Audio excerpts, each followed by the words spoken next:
E nesta alegria do Cristo ressuscitado em nosso meio, você acompanha agora uma entrevista com o Padre Júlio César, que é lá da paróquia Menino Jesus de Praga, que nos ajudará a compreender todos os frutos do Cristo ressuscitado em nossa vida. Muito bom dia, meu irmão, minha irmã. Vivenciamos recentemente a Páscoa do Senhor, mas é claro que este, que é o ponto alto da nossa fé, tão importante para nós fiéis católicos, não acaba aí. Este é o assunto da nossa entrevista de hoje. Por isso que nós estamos aqui na paróquia de Menino Jesus de Praga, no Saci, para conversar com o Padre Júlio César, que está aqui ao meu lado. Padre, bom dia para o senhor, seja bem-vindo ao nosso programa. Bom dia, muita paz. Quero mandar um abraço a todos os telespectadores do nosso programa Em Tuas Mãos. Muito bem. Padre, a data da Páscoa foi 16 de abril deste ano, mas ela acabou? Não, ela não acabou ainda. De fato, a Páscoa, ela se estende na vida de cada um de nós. E porque nós não podemos celebrá-la num único dia, então nós celebramos a oitava da Páscoa. Nós estamos na oitava da Páscoa. É como se esses 8 dias fosse um único dia. Tão grande é o mistério pascal que não pode ser compreendido numa única celebração ou num único dia. E nesse contexto que acabamos de vivenciar de Páscoa, eu queria que o senhor explicasse para a gente como é que se insere Pentecostes.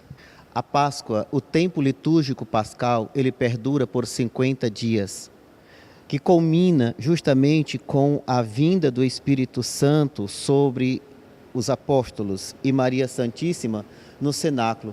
Por isso é chamado de Pentecostes, não é? Esse tempo de graça, quando o Espírito Santo vem inundar e fecundar toda a vida da igreja. Para alguns evangelistas, o Pentecostes, ele acontece no mesmo dia da ressurreição do Senhor.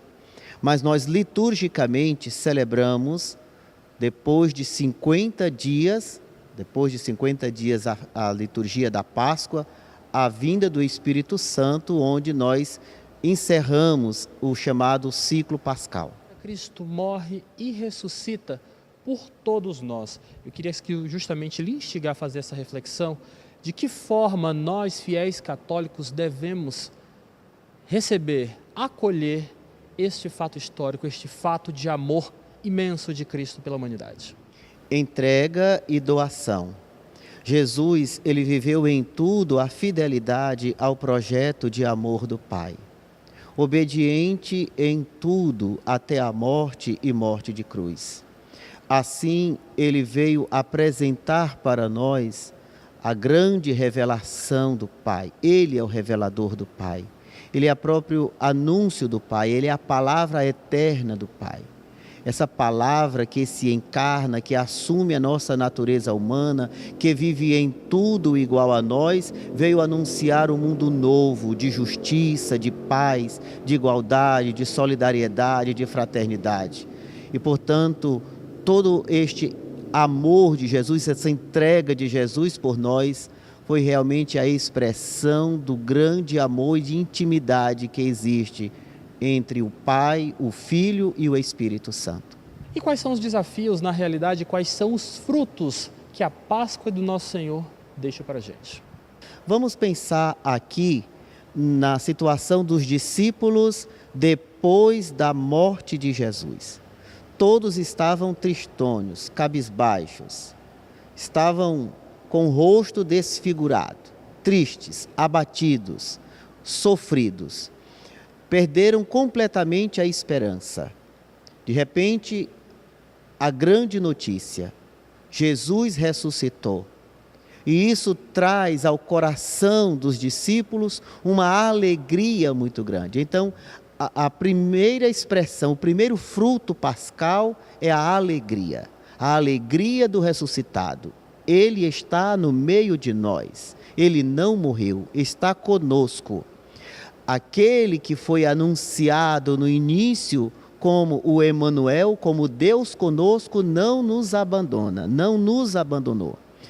Veja que há uma ligação muito forte entre a Páscoa e a encarnação de Jesus, o nascimento de Jesus, porque, veja bem, no Natal nós dizemos, houve uma grande alegria. Os magos, quando viram a estrela, sentiram uma grande alegria. Aqui também uma grande alegria tomou conta do coração dos discípulos que estavam tristes. Se nós pensarmos no episódio dos discípulos de Emaús, quando caminhavam se distanciando de Jerusalém, eles iam abatidos, tristes, com o rosto por terra. De repente, Jesus se coloca no meio deles e o coração começa a arder. E eles dizem, não ardiam os nossos corações quando ele nos explicava as Escrituras pelo caminho. Portanto, o primeiro fruto pascal é a alegria. Segundo, a esperança. A esperança que é a renovação, ou seja, de pessoas tristes, medrosas, começam a testemunhar Jesus e começam a anunciar essa ressurreição e começam a falar de Jesus para todos. Aqueles que estavam com medo, escondidos, cenáculo, de portas trancadas, por medo das autoridades judaicas, agora saem e começam a falar de Jesus abertamente, nas praças, no Areópago, diante de tantas pessoas, e por muitas vezes são presos e perseguidos. Aquilo que aconteceu com Jesus, agora passa a acontecer na vida dos seguidores e seguidoras de Jesus. Para você ter uma ideia, depois da ressurreição de Jesus, e quando os cristãos começaram a anunciar o Cristo ressuscitado, não foram menos que 3 séculos de perseguição. Uma perseguição que só teve fim por volta do ano 313, com o Edito de Milão, publicado pelo imperador Constantino. Mas mesmo em meio aos tormentos, os cristãos, alegria e esperança, revigoramento. Terceiro fruto é o testemunho. E o testemunho fundamental da vida do cristão, ele está justamente naquilo que já desde o início, nas primeiras comunidades, nós podemos chamar como fração do pão. Fração do pão é Eucaristia, mas a fração do pão também significa solidariedade, partilha, caridade, vivência da caridade. Desde o início, os cristãos viveram intensa solidariedade uns com os outros, a ponto dos Atos dos Apóstolos dizer, entre eles não haviam necessitado, tudo que possuíam colocavam em comum e ninguém passava necessidade. Assim nós entendemos que alegria, testemunho, revigoramento e partilha dos bens, principalmente dos bens materiais com os mais necessitados, são os principais frutos que a Páscoa deve deixar no coração de toda pessoa que se encontrou com o Cristo ressuscitado. Vivenciamos no Brasil o ano jubilar mariano, por isso eu quero justamente lhe perguntar, como é que o senhor acredita que Nossa Senhora se insere nesse contexto de fé que acabamos de vivenciar, a Páscoa de Cristo? Maria foi a primeira a receber o anúncio da ressurreição de Jesus. E talvez aquela que mais, talvez não, com certeza, a que mais sofreu com a morte de Jesus. Por quê? Porque em Maria existe algo especial. Ela, imaculada, ou seja, não participa da trama do pecado, porque não participou da trama do pecado original.